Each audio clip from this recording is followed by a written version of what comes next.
Hello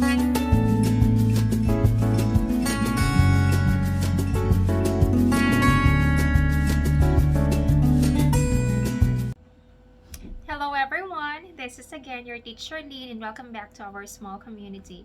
So for today's vlog, we will talk about the process on how to obtain your teacher registration as well as obtaining your very first practicing certificate from the New Zealand Teaching Council. As you can remember in our previous videos, we have had discussions around obtaining NZQA Level 7 of your overseas qualification as well as obtaining your language proficiency evidence. So having these two documents at hand, you are certainly ready to progress your application. So what does it mean when you apply for teacher registration at the same time obtaining your very first practicing certificate? So when you apply for teacher registration, it means that you are entering the teaching profession of New Zealand and you're one of the many teachers whose names are found in the online register of New Zealand teachers. So this teaching registration does not expire unless you choose to deregister or cancel your registration. Alongside your teacher registration, you will also be given your very first practicing certificate that shows that you have satisfactory recent teaching experience, have undertaken professional development, and is fit to work as a New Zealand teacher. So this time, you need to provide evidences of your continuing profession by renewing the practicing certificate every after 3 years. The practicing certificate is categorized into 4. The first is the provisional practicing certificate. The second one is a full practicing certificate category 1. The third is a full practicing certificate category 2. And the fourth one is returning to teaching in New Zealand practicing certificate. The provisional practicing certificate is given for all new and beginning teachers from New Zealand as well as overseas trained teachers who are seeking to register as a New Zealand teacher. So you can apply for full practicing certificate after 1 or 2 years depending on the assessment of the Teaching Council. Full practicing certificate category 1 is given to all experienced teachers who have been and continue to be endorsed as meeting the standards of the teaching profession. Full practicing certificate category 2 is given to teachers who are currently not able to be endorsed as meeting the requirements of the standards of the teaching profession because of their role type or their job type that made them unlikely to meet the requirements set forth with the Teaching Council. Returning to teaching in New Zealand practicing certificate is given to New Zealand registered teachers who have not completed any teaching experience in New Zealand within the 5 years prior to their application. So I would like to emphasize on what to expect in our teacher registration. So firstly, you will be granted teacher registration, which has no expiry date. Secondly, you will be granted your very first practicing certificate, or what is referred to as your provisional practicing certificate. The certificate is valid for 3 years, and within that time you have to undergo mentoring from someone who is fully certificated in your school. By then, you can apply for your own full practicing certificate, or which is called as your full practicing certificate category 1. So it is important to note that since July this year, paper-based applications are no longer advised. So there is an online portal where you can send through your application, all the documents required, and the information needed by the Teaching Council.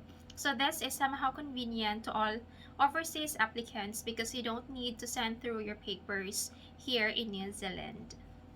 Therefore, you can start your online teacher registration application by creating an account on Hapori Matato online community. So this portal will ask for your username, a password, and a linked email address. So after providing your initial personal information, Hapori Matato online community will send a link to your nominated email address. By then, you have to click the link and it will bring you back to Hapori Matato online community homepage. So this time, I am going to use my personal account to make sure that we are navigating on the same page. So in our Hapori Matato online community homepage on the upper right side, you can see registration and certification that's next to home. You have to click it and then it says first time registration, apply for practicing certificate. So we click apply. This will lead you to online application. So it says that before you get started, you have to make sure that you all have your information and documents such as your personal information, your proof of identity, your teaching experience, a debit or a credit card to pay for your application fee. Also, please make sure that your documents are certified true copies of the original. You can have it certified by the awarding body or by a lawyer. Please also ensure that all of the pages of these documents contain the stamp, the seal, the signature, and the date of the authorized person certificating your document. Next is your identity verification. To verify your identity, you have to present your original identity document in person to your nominated identity referee. So if you're here in New Zealand, you can have a principal or a center manager or an ITA program manager to verify your identity. However, if you are in overseas, you can have your identity verified by a lawyer. Let us progress with our online application. So in the first step, you have to fill in your identifying details. So this is just personal information about yourself. So your title, your surname, your first name, and if you have been known by any other name. Click next. It would also ask you for your gender, your date of birth, your ethnicity, your city and country of birth. Then proceed. This entails your current address. So you have to provide your complete address details. Following is your contact details. So you can choose whether to provide your home phone, mobile phone, or work phone. And then you have to put your preferred contact number as well as your primary email address. Next is your current education sector. So if you choose to work in or intending to work, whether in early childhood, in primary, or in secondary, where you would like to cast your vote for future teaching council board elections, then you choose it. Next is your proof of identity. So are you currently living outside of Auckland? So that's a yes or a no. Next is your proof of identity. So you have to provide primary ID document for category A and secondary identity document for category B. So for overseas workers or overseas applicants, you can choose overseas passport with or without New Zealand immigration visa or permit. For secondary document, you can either choose overseas driver's license or inland revenue number. So please take note that if there is a difference in the name or other aspects in the identity related information, you will need to provide name change documentation.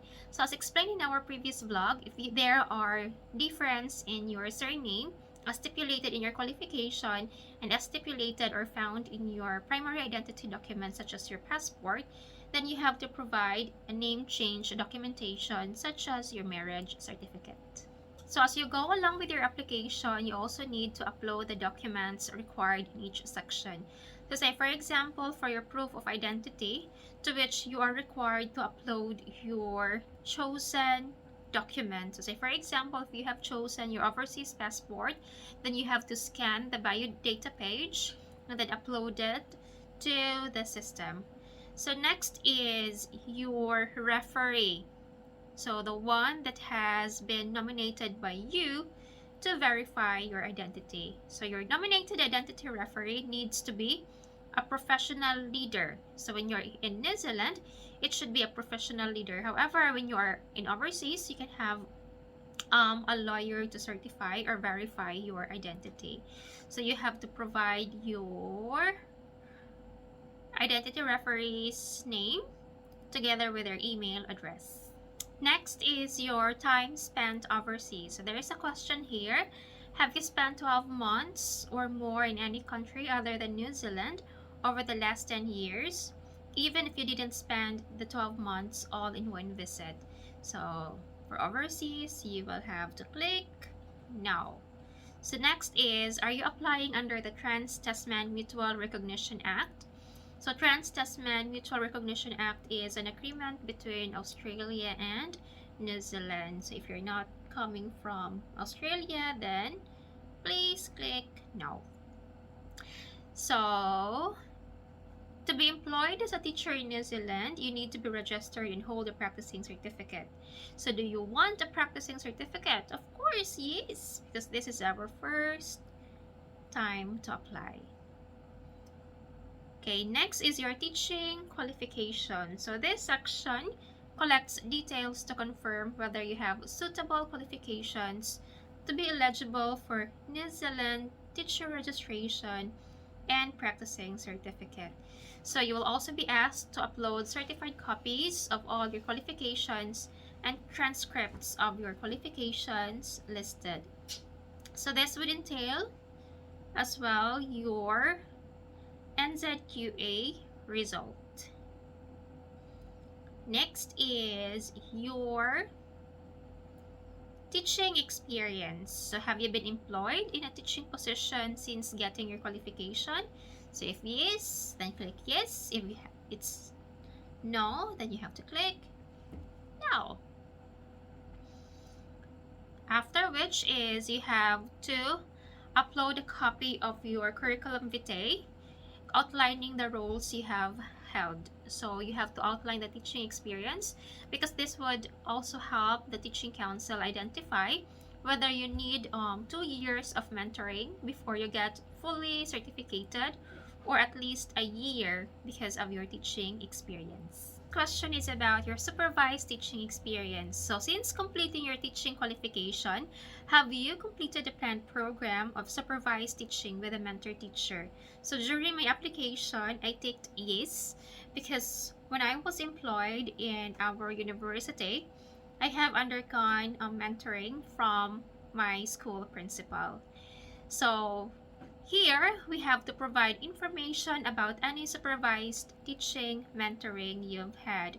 So the first one is what education setting did you complete this program, whether it was in an early childhood center, in a primary or elementary school, a secondary school, or a tertiary education provider. Next is you have to provide a certified copy of a signed official statement on the Learning Center's letterhead describing the support and appraisal provided during the program.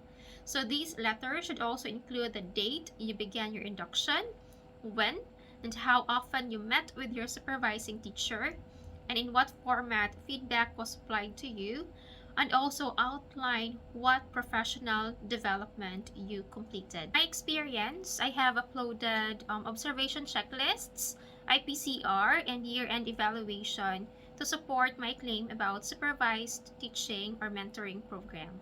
Question is about your professional status. So do you hold a professional status issued or recognized by a professional teaching body? So in my case, since I am a licensed teacher in my home country, in the Philippines, so I ticked yes. Next is, if you have answered yes, then you have to provide evidence of your professional status. So this should be certified by a principal, a center manager, or another person who can carry out judicial duties such as justice of peace, solicitor, a notary public, or the authority who originally issued the document. Say for example, if you are a licensed teacher in the Philippines, then you can have your PRC license to be certified by the following persons. Next is your language competency. So the Teaching Council focuses on evidence-based English language competency. So in our previous vlog, we have talked about obtaining your language evidence by taking examinations such as IELTS and PTE. So next is, please select one option to tell us about your language achievement. You will be able to add other options once you complete this one. So for me, I have taken IELTS academic. Next is, you have to of course upload your language evidence document. Almost done.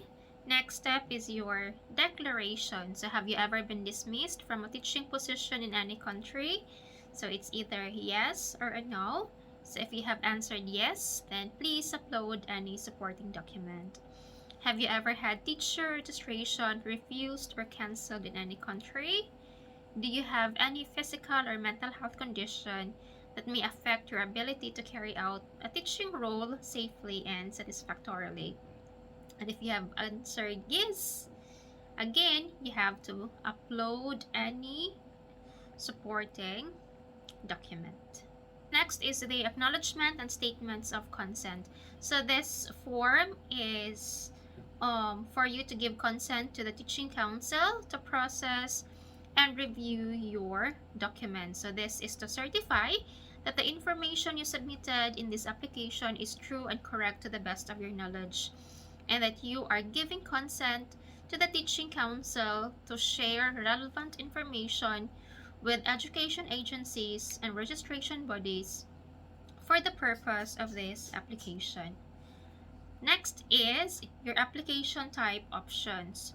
So you have to choose what application type you would like to process. So the first choice is for teacher registration only. So you can apply for teacher registration only if you don't have plans of teaching New Zealand in the near future. But remember, you will need to apply and pay for practicing certificate when you do want to start teaching. And the other one is for overseas teachers. If you want to be registered as a New Zealand teacher alongside your very first practicing certificate, then you have to choose this one. So the fee is $302.57. So that's again 302 New Zealand dollars 0.57. Please don't forget to review and evaluate the information that you have provided in your application. Till then, you can finalize it and proceed to payment. However, please remember that it will take for the teaching council around 6 to 8 weeks to process and make decisions about your application. Once the application is finalized, you can download the documents in Hapuri Matato online community, as well as you can search for your name at the online register of New Zealand Teaches. This is all for now, and I hope this video will serve its purpose. See you in our next vlog, and we will talk about job hunting and salary expectation of a New Zealand beginning teacher.